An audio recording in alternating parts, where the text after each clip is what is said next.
Hello and welcome to another episode of Never Onside. Hi, this is Joseph, and joining me as usual is Mayur. The January transfer window is usually one which is known for the frugality and how cautious teams are usually in buying players.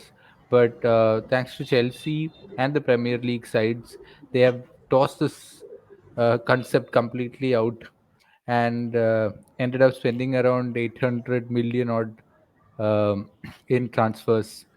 And out of the top 10 teams which had spent the most, nine are from the Premier League. And this is what we'll be discussing, and also the major transfers that happened throughout the footballing world. So let's get right into it. Yes. So let's start with Arsenal first of all. So in this window, they got two major players, which were Trossard and Jorginho.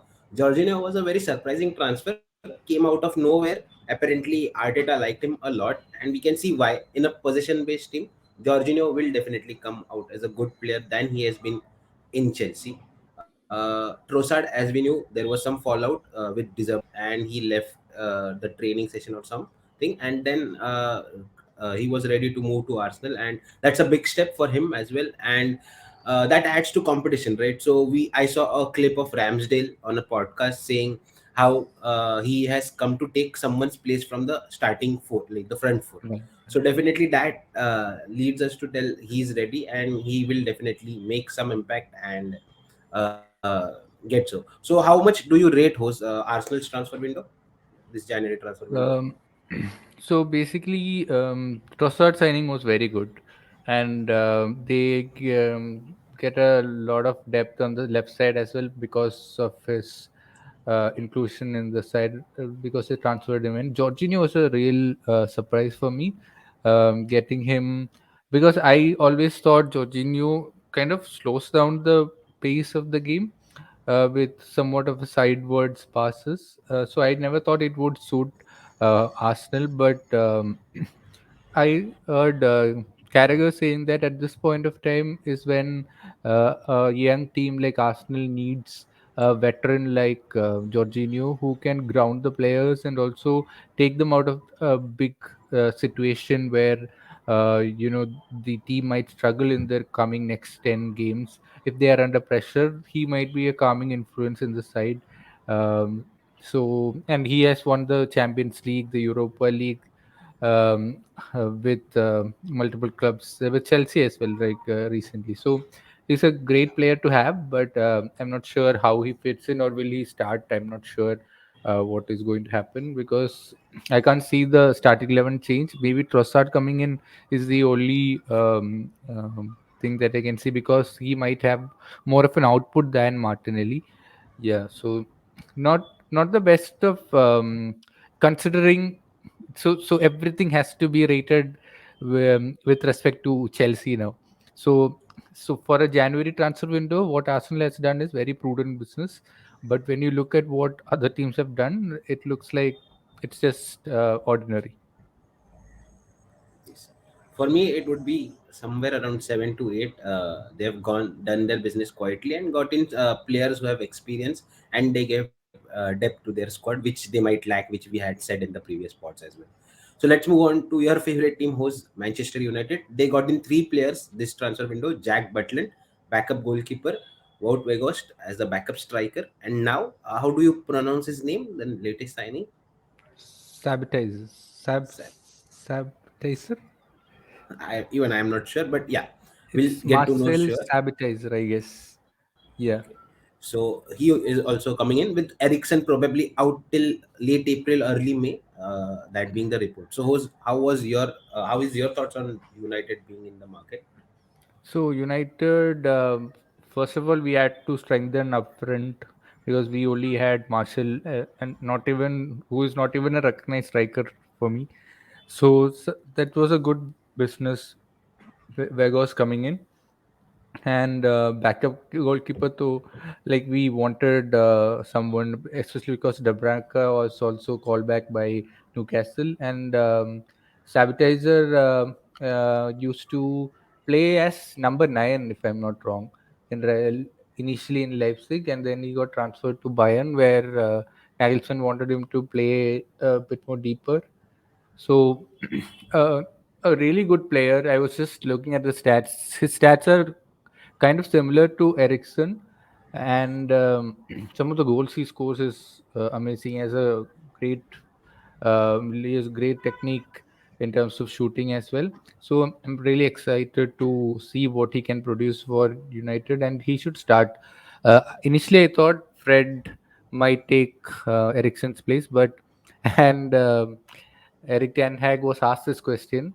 Casemiro and Fred is a lethal combination. You have seen it in one of the biggest teams in the world in the likes of Brazil.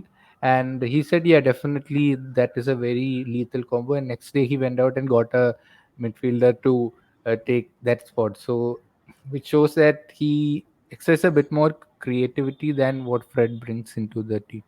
Yeah. So overall, a good transfer window. Yeah. Yes.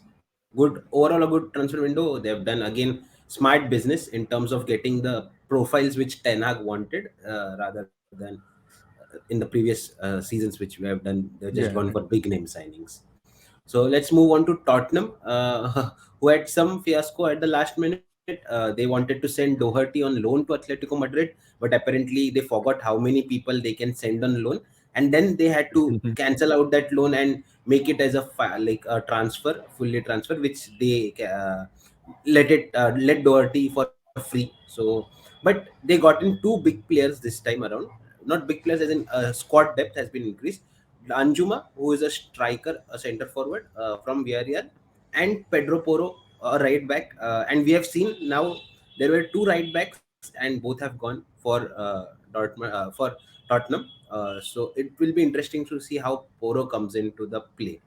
Right. Right. So overall, any thoughts, Hus? Both players are really good for me. I think Danjuma has scored with his like his he can play with both his foot, and he has scored more than 10 goals with both his foot. So that adds to the likes of Perisic, Kane, Son, who can do it with both their feet. So that is a good addition, and I've heard a lot about um, this right back, Pedro the right wing back of Tottenham. What was his name? Pedro Pedro Porro, Porro. right? Pedro Porro. Pedro Porro, yeah. So good additions to the side. Definitely what they wanted in terms of a right back is where they were lacking clearly. So overall, a decent window for them. And in a market where right back have been scarce, they Yeah, have right. themselves experimented with a lot of right backs in the past few years. So let's see how this comes out. Let's move on to Liverpool. Liverpool had already mentioned they are done in this transfer window, and their fans had nothing to do or wait upon whether thinking about any signings or anything. They went in and got Gakpo, who we thought would be moving to United at that point of time, but Liverpool came in and got the deal done early.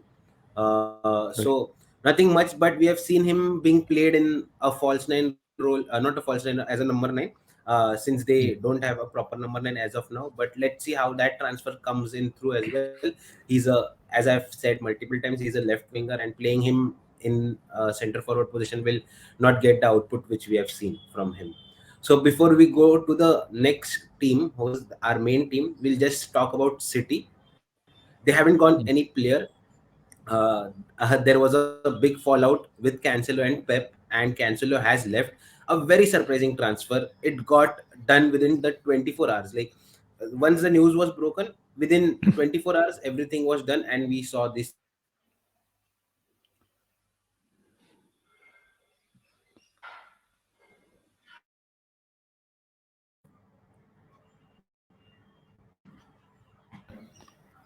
I think we lost connection Yes, for a but bit. Yeah. So in terms of Cancelo, the quick transfer makes the transfer shows us that something was already brewing in City, and they wanted him out as soon as possible. And the player and the team wanted this to happen and to go through, and that's why it went out pretty quickly. And from being one of the best um, left backs in the Premier League. His downfall has been something which is which you can't even believe. Like 3 months before, if you had told that Cancelo would be leaving for Bayern Munich after a fallout with Pep, you wouldn't believe it, because Cancelo was Pep's favorite disciple. So, very shocking what has transpired in this transfer window in terms of City, and they have not got anyone else, right? Yes, In terms of nothing, no additions, replacement. right? So, Rico, what's his name? Luis. Rico Yeah, Lewis, he yes. will. Yeah, he and Walker on the right side, Yes, and and probably left side.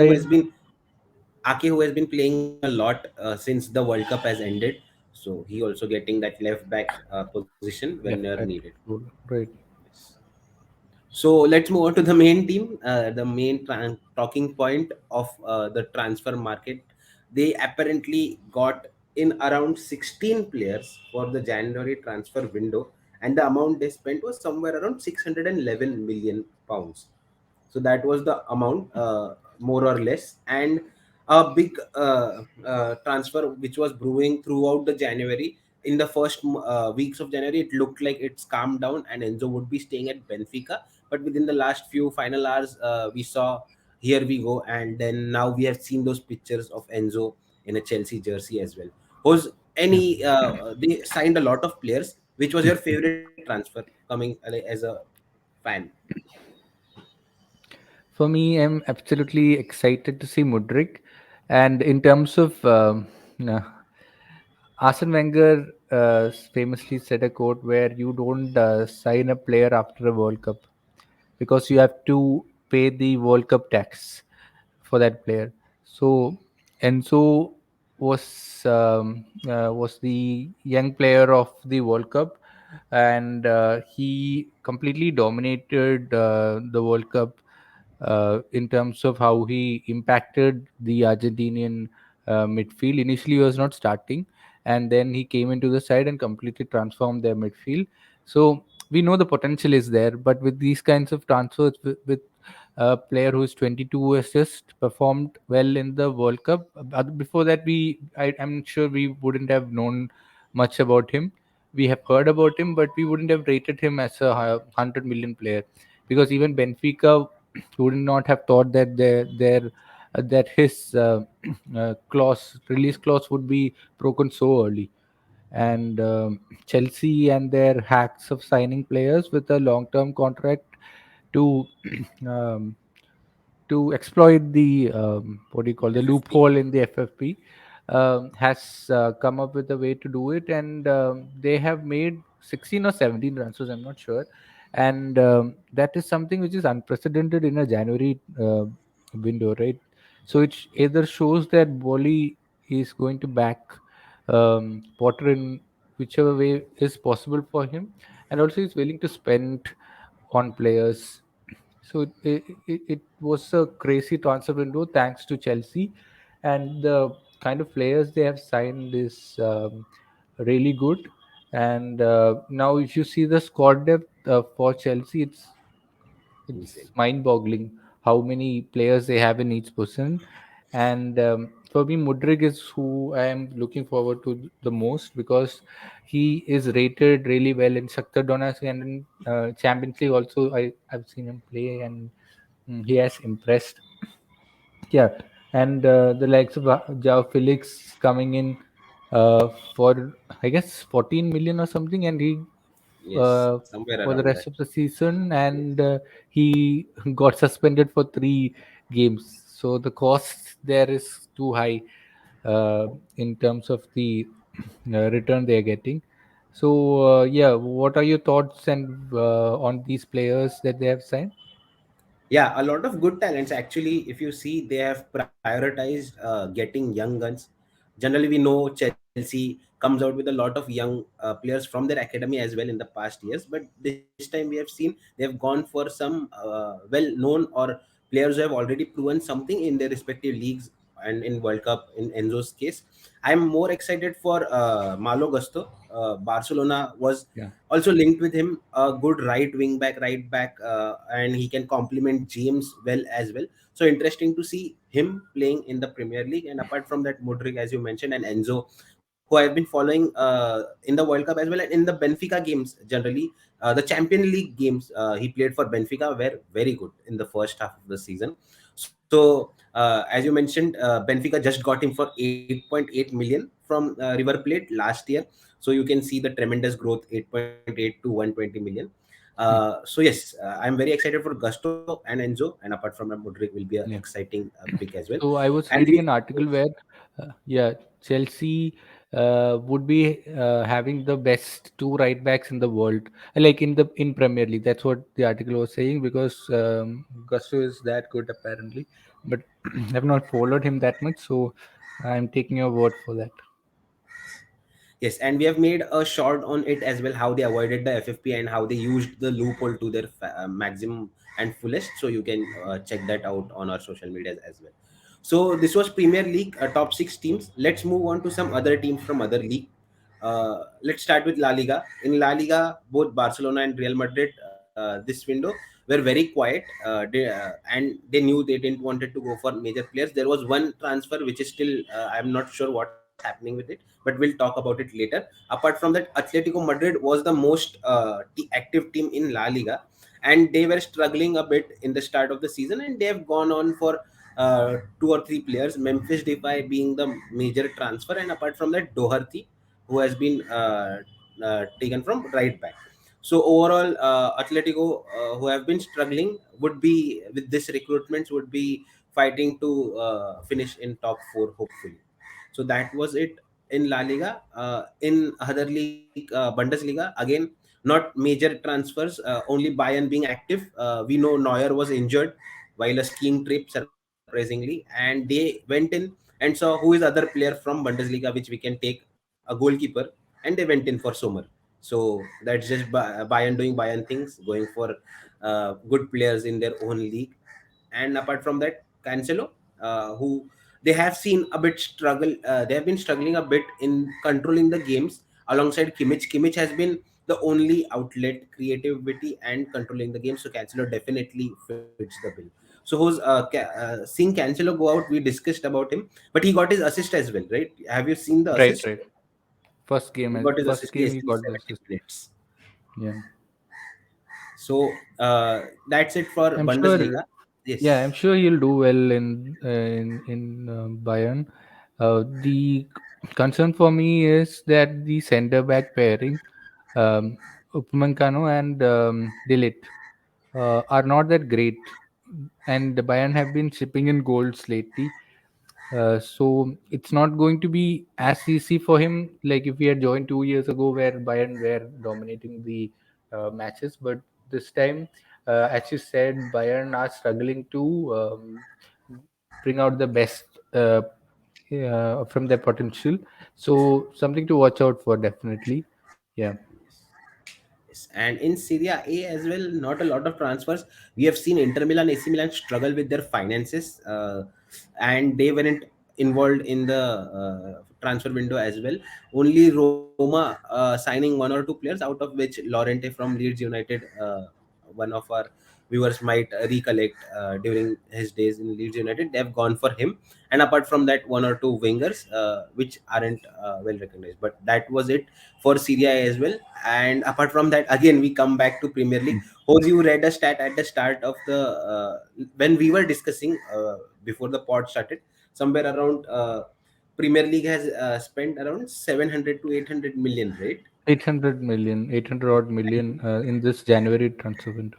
And the other leagues have just spent below 100 or 80 to 100 million, so Yeah, which something shows like us. that. And there was one thing going on, how Premier League, like how players from other top clubs are ready to play for relegation fighting teams in Premier League as well. That's the difference in Yeah. salary and probably other things which they are getting. Yeah, so the reason why Premier League sides are willing to invest so much is the fact that the next TV cycle is around the corner and they know that the money is coming.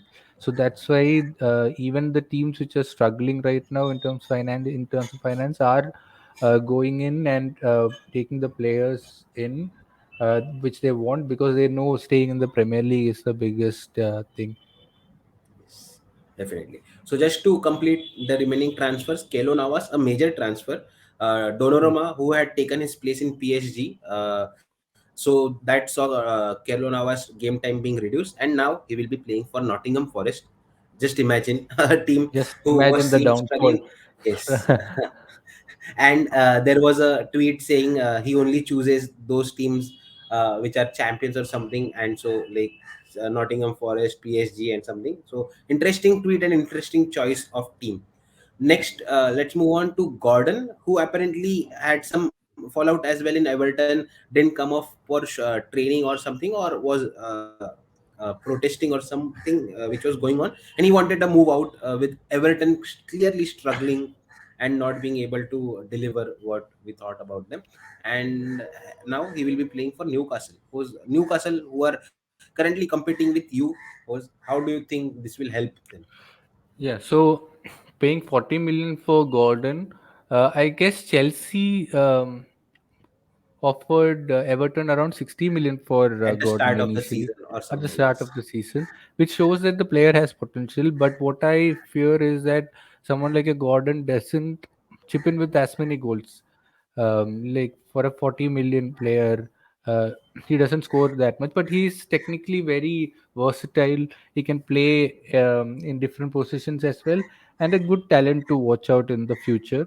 And I'm sure on the left side, Newcastle, as we know, their squad is a bit thin, and that's why they have gone with this player who's a technically better player than someone who plays on the left side for them usually. Someone like a Joy Linton was also deployed on the left side sometimes. So we'll have to see what happens and how uh, Eddie Howe plans to use him.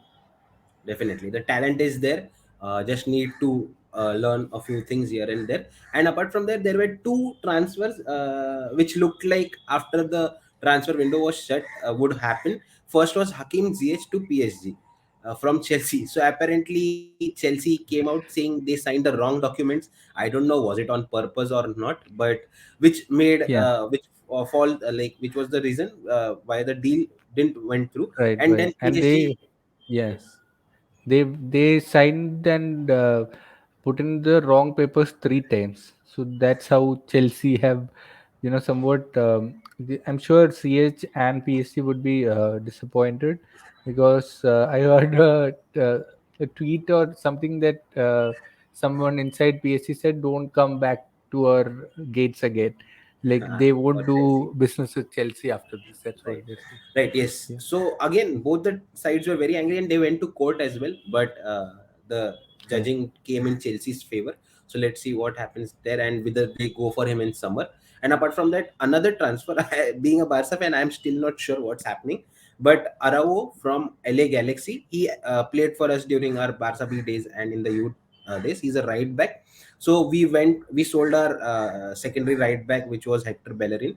So we needed a replacement right back and we signed every documents, but apparently it was 1 or 2 minutes late or something. But we are still in the court, and like the case will be heard and the final decision will be given. So it's still unsure whether he will come or not, but I there is no definite answer as of now. So let's see what happens.